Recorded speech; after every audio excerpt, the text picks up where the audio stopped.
I'll open it up to questions. Thank you. To ask a question, you may press star and one. Once again, ladies and gentlemen, it's star and one to ask a question.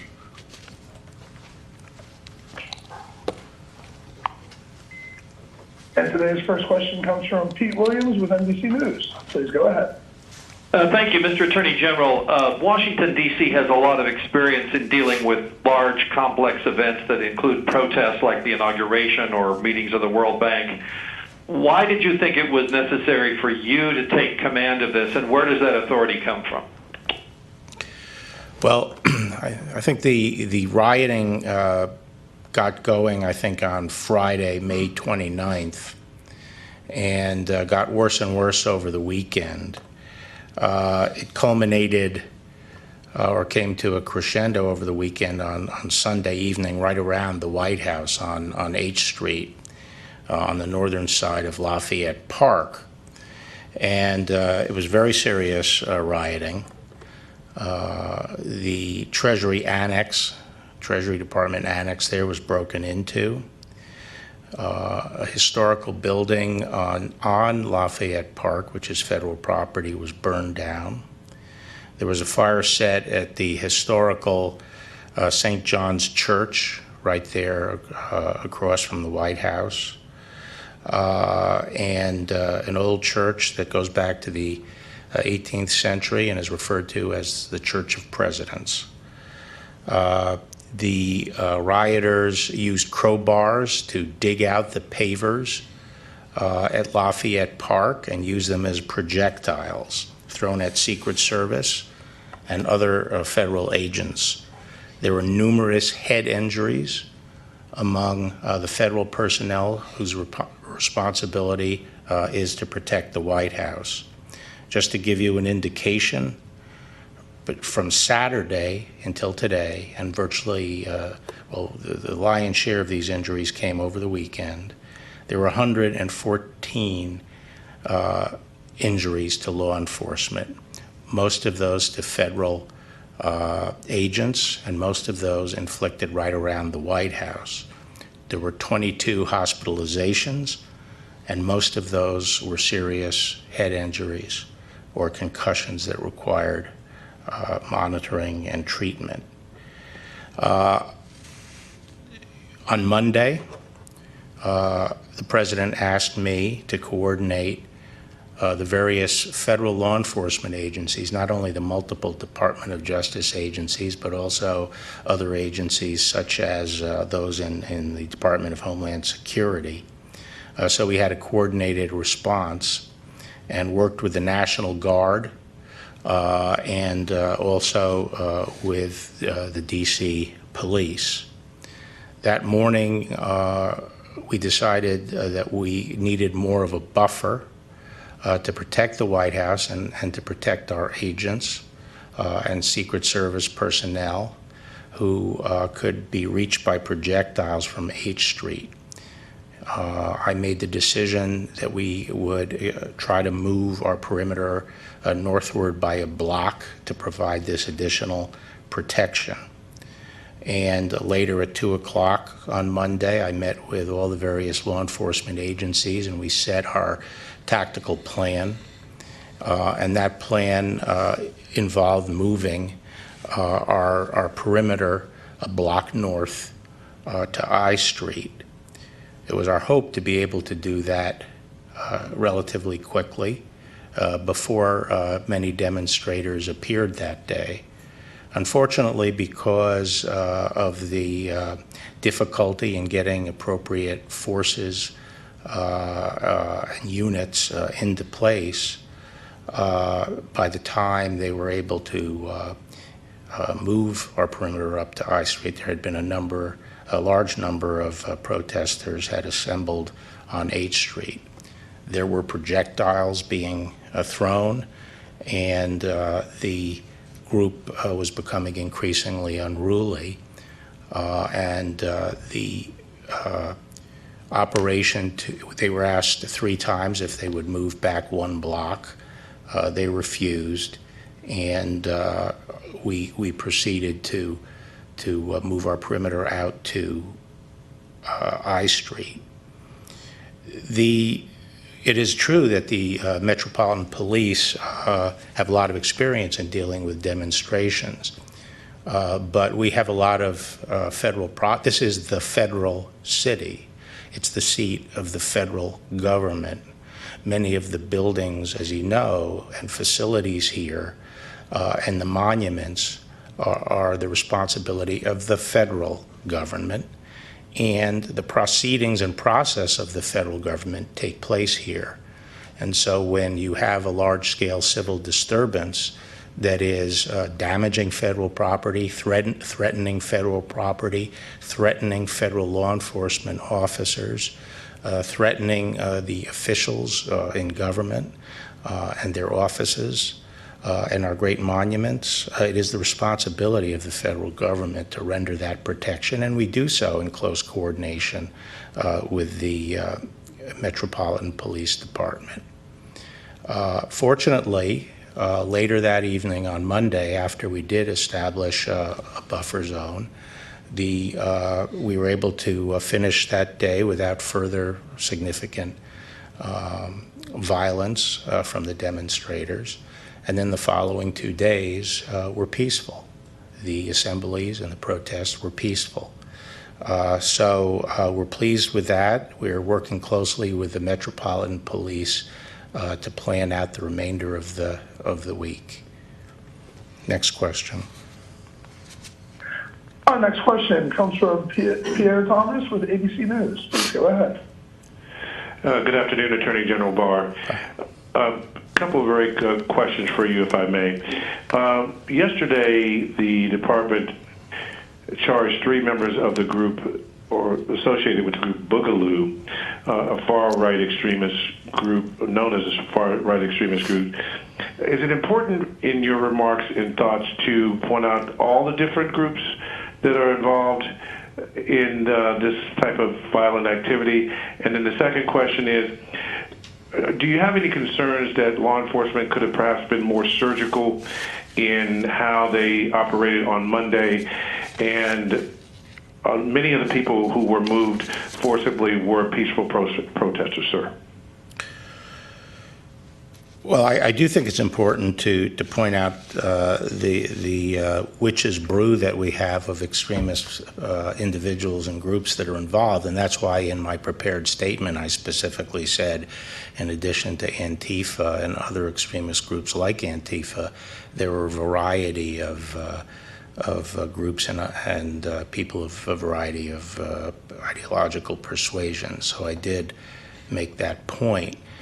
I'm not going to get too specific, but the intelligence being collected by our U.S. Attorney's Office is particularly integrated by the FBI from multiple different sources is building up. There are some specific cases against individuals, some Antifa related. A lot of the extremists are involved in egging on violence and participating in violence, providing the means of violence, and we are pursuing those cases. At the same time, there's a lot of, I would also add, there's a lot of disinformation out there, people posing as different, as they're members of the different groups, so you sometimes have to dig a little deeper to determine exactly what's going on. And there are some groups that don't have a particular ideology other than anarchy. There are some groups that want to bring about a civil war, the Boogaloo group, that has been on the margin of this as well, trying to exacerbate the violence. So we are dealing with, as I say, a witch's brew of a lot of different extremist organizations.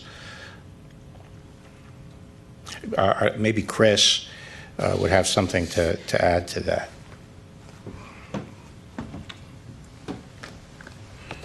Sure. I mean, let me say first, as I've said for quite some time, and including even my first few months in the job, we, the FBI, have quite a number of ongoing investigations of violent anarchist extremists, including those motivated by an Antifa or Antifa-like ideology, and we categorize and treat those as domestic terrorism investigations and are actively pursuing them through our joint terrorism task forces. In the course of the current unrest, while the majority of the protesters are peaceful, there are certainly instigators, agitators, and opportunists seeking to exploit these demonstrations to commit violence or rioting. And exactly who these people are, who's driving them, what tactics they use, varies widely sometimes from city to city, sometimes even from night to night. And we're working with all of our law enforcement partners to gather as much information as we can about that topic and to bring federal charges where appropriate and possible. So we're about the violence. We're not about the ideology. And it doesn't matter what your ideology is. If you commit violence or rioting or acts that we would consider terrorism, we're going to pursue it. The second part of your question, Pierre, I mean, one of the difficulties is that while there are peaceful demonstrators and participants in these protests, it is the instigators, those committed to violence, basically shield themselves by going among them and carrying out acts of violence. Those I saw the projectiles on Monday when I went to Lafayette Park to look at the situation, and as one of the officials said, that he pointed out various knots of people where the projectiles were coming from, and we could see, and it was a lot of demonstrators, and it's hard to know exactly where they're coming from. Frequently, these things are thrown from the rear of the demonstration. But we could not continue to protect the federal property involved and protect the safety of our agents with such a tight perimeter. And so our object was to move it out by one block. The next question, please. Our next question comes from David Spunk with Fox News. Please go ahead. Hello, Mr. Attorney General. Yesterday, your colleague over at the Department of Defense, Secretary Esper, expressed some regret in the way that things were handled at Lafayette Park, Lafayette Square, posing in a picture with President Trump, said he wants to stay apolitical, stay out of things. As you mentioned, you had this job in 1992. You saw this during the Rodney King riots. What do you think about politics, and do you believe that you're being too political in this by standing in a picture with the president in front of the church? What is your take on this compared to what Secretary Esper said? Yeah, I don't know what he was conveying there. Obviously, my interest was to carry out the law enforcement functions of the federal government and to protect federal facilities and federal personnel, and also to address the rioting that was interfering with the government's function. And that was what we were doing. I think the president is the head of the executive branch and the chief executive of the nation, and should be able to walk outside the White House and walk across the street to the Church of Presidents. I don't necessarily view that as a political act. I think it was entirely appropriate for him to do. I did not know that he was going to do that until later in the day, after our plans were well underway to move the perimeter. So there was no correlation between our tactical plan of moving the perimeter out by one block and the president's going over to the church. The president asked members of his cabinet to go over there with him, the two that were present, and I think it was appropriate for us to go over with him. Next question. Thank you, sir. Our next question comes from Mike Balsamo with the Associated Press. Please go. Thank you, Mr. Attorney General. Can you expand a little bit on your comments that foreign actors are responsible or working to exploit all sides here? And do you believe that's an organized disinformation effort from a foreign government? And have you identified, which countries are responsible for that? And then I have a separate question for Director Carvajal, if I could, right after that. Okay. I might ask Chris if he cares to provide a little more detail. I'm not sure how much detail we want to get into, but people shouldn't think that countries that are hostile to the United States, that their efforts to influence the U.S. or weaken the U.S. or sow discord in the U.S. is something that comes and goes with the election cycle. It is constant. And they are constantly trying to sow discord among our people.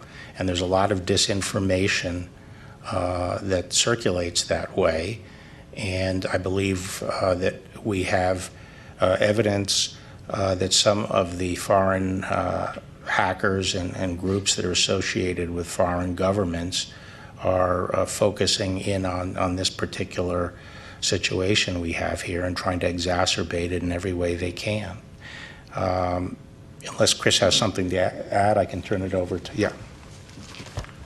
Not a whole lot that I can say here, other than to say that it is unfortunately not unusual for foreign actors to choose to try to amplify events in this country to sow divisiveness and discord, and in particular through the use of state-associated media from some of those countries, but also social media provides a bullhorn or an amplifier to gin up more controversy where controversy may already exist, and to try to generate upheaval in that regard. And those foreign actors should know that we're watching it extremely closely and are prepared to act if necessary.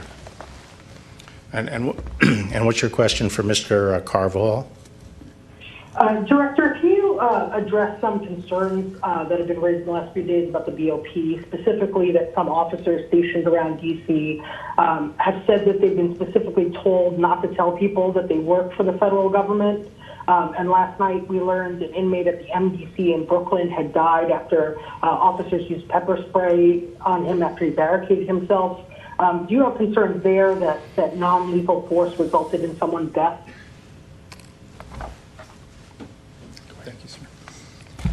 Thank you, Mike, for the question, and let me clarify this. First of all, I'm not aware of any specific Bureau of Prisons personnel being told not to identify themselves. What I attribute that to is probably the fact that we normally operate within the confines of our institution and we don't need to identify ourselves. Most of our identification is institution specific and probably wouldn't mean a whole lot to people in D.C. I probably should have done a better job of marking them nationally as the agency. Point is well taken, but I assure you that no one was specifically told, to my knowledge, not to identify themselves. As for your question regarding the incident at MDC Brooklyn, what I can tell you, we did do a press release with the information in there. It was, as you stated, an incident involving a disruptive individual down in a cell. The officers did utilize pepper spray, as you say, OC, and afterwards the individual unfortunately died. What I will tell you is that we immediately referred the case to the FBI and the Office of Inspector General. I was actually notified this morning that the Officer Inspector General is going to take that case. And that's about all I can comment on because the matter is under investigation. Let me just add that the Bureau of Prisons SORT teams are used frequently for emergency response and in emergency situations and either civil disturbances or hurricanes or other things like that. They are highly trained units, and in fact, in the Department of Justice, we do not really have large numbers of units that are trained to deal with civil disturbances. I know a lot of people maybe looking back on history think we can call on hundreds and hundreds and hundreds of U.S. Marshals, and that's simply not the case. Our Marshals response force is approximately 100 U.S. Marshals. And so historically, when there have been emergencies where we have to respond with people who do have experience in these kinds of emergencies, they're highly trained people. We use what are called SORT teams, response teams from the Bureau of Prisons. And I could see a number of, now in the federal system, we don't wear badges with our name. I mean, the agents don't wear badges in their names and stuff like that, which many civilian police agents, non-federal police agencies do.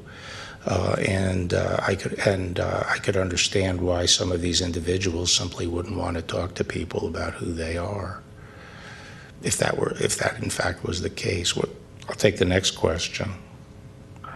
Our next question comes from Sadie Berman with Wall Street Journal. Please go ahead.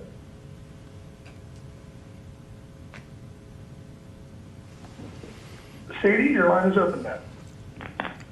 Can you hear me? Yep. Hi there.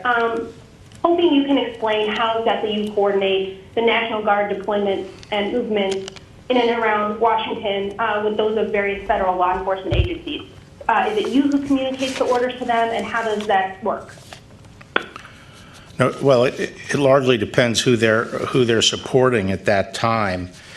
Some of the National Guard were supporting the Metropolitan Police Department, and some of them would be out beyond the White House perimeter, working the streets with MPD. So they would be tactically attached there. Others, we asked the National Guard to protect federal monuments, and so a number of the units, maybe even, well, I won't speculate about a majority, but a lot of the units were dispersed around the city to protect federal monuments or particular federal facilities.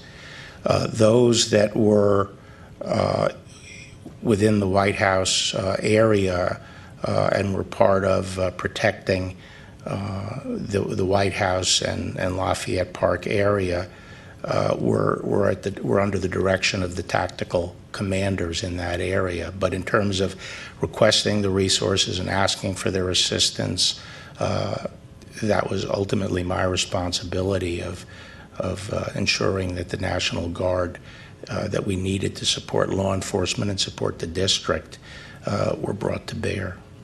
Next question. Yes, sir. Our next question comes from Katie Benner with New York Times. Please go ahead. Hi, Mr. Attorney General. Thank you so much for doing this press conference. I have two questions, but the most important is probably I'd like to ask you about your thoughts on police abuse of power. Last year at a law enforcement conference, you said that such abuse reflected bad apples more than systemic breakdowns. But today you said George Floyd's death is not the first of its kind. While the vast majority of officers do their jobs bravely and righteously, it's undeniable that many African Americans lack confidence in the criminal justice system. So has your thinking on whether we're looking at a systemic issue or not shifted over time? No, my views haven't shifted recently. And what you quoted, I think is consistent. And you were addressing, the use of excessive force. Is that right, Katie? Is that what you were addressing, or were you talking more? Yes, excessive force, the police abuse. Yes. Yeah, I do think that those who engage in excessive force that involves, remember, federal civil rights laws address willful use of excessive force, and those that engage in that kind of activity, I think, are a distinct minority. And I think the overwhelming number of police officers try conscientiously to use appropriate and reasonable force. And then my second question was just, it seems that we're ratcheting up in the district the tools and the power of the federal response, giving DEA, BOP, for example, the power to make arrests. I'm wondering why that's happening now, because it seems that the streets have been relatively calm and there's no curfew tonight. And I think that decision was made by the mayor because she has confidence that we've sort of returned to order. Well, actually, after assessing the situation last night toward the end of the evening, that is late in, or maybe early in the morning, I felt that we could afford to collapse our perimeter and eliminate some of the checkpoints and so forth, and take a little bit of a more low-profile footprint for a couple of reasons. Number one, I think that we have seen a sharp reduction in violent episodes and peaceful demonstrations, and our hope and expectation is that those will continue. And also because we now have on hand sufficient resources, we feel, to deal with that contingency if violence increases. So I do think that over the weekend, and certainly at the beginning of this week, we had a phenomenon around the country with a number of cities getting extremely violent.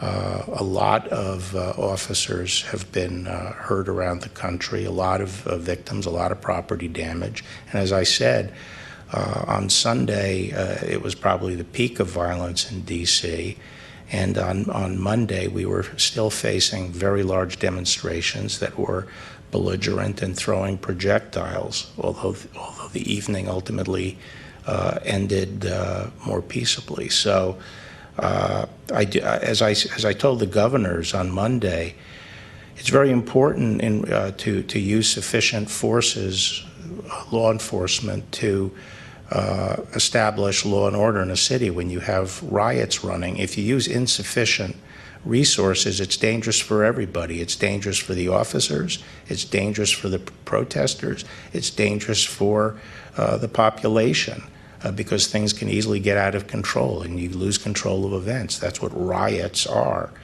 And the way to address it is to make sure the resources are there and that people understand the resources are there to deal with that kind of violence. And I think once that occurred, it provided an environment where things could quiet down, and they did quiet down, and hopefully they will stay quieted down.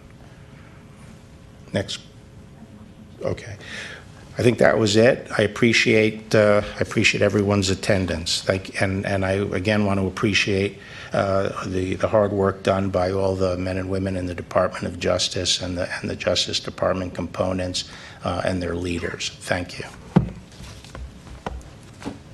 Thank you all for attending today's presentation. All right, folks, thank you so much for joining us and choosing us as your stream of choice. If you're new to the channel, we encourage you to subscribe and click that notification bell. Hopefully YouTube notifies you.